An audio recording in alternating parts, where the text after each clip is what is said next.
ఇబ్బంది పడతారు. ఎందుకు పడరండి? ఎందుకు పడరు అనుకుంటున్నారు మీరు? నేను ఎవరిని ఇబ్బంది పెట్టదని నేను చెప్పినానా? అధికారంలోకి వస్తే మీ తోలు తీస్తానని చెప్పినా కదా, మరి ఎందుకు చేయను? మంచితనం చూపిస్తారనుకుంటున్నారా మీ దగ్గర? ఎంతమంది మీరు తప్పుడు కేసులు పెట్టలే? మీరు ఎంతమంది జీవితాలతో మీరు ఆడుకోలేదు? మిమ్మల్ని వదిలేస్తారని ఎందుకు అనుకుంటున్నారు మీరు? ఒక్కొక్కరికి లెక్క చెప్తా అని చెప్పినా చెప్పి తీరుతా. నేను ఎవరి మీద నేను ఇది చేయను, నేను అన్ని మంచి పద్ధతిలో పోతాను, నేను చాలా మంచిదాన్ని దయచేసి అనుకోకండి.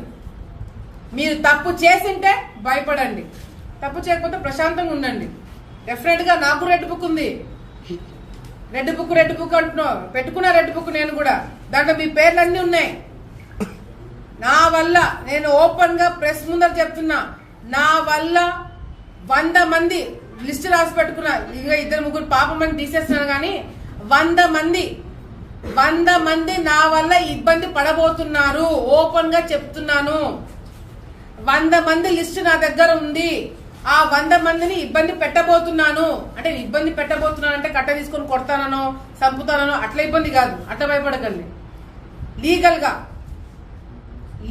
గా మళ్ళీ చెప్తున్నా, లీగల్ గా మీ మీద యాక్షన్ తీసుకుంటాం.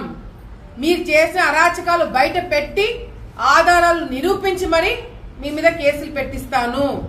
మిమ్మల్ని వదిలిపెట్టము.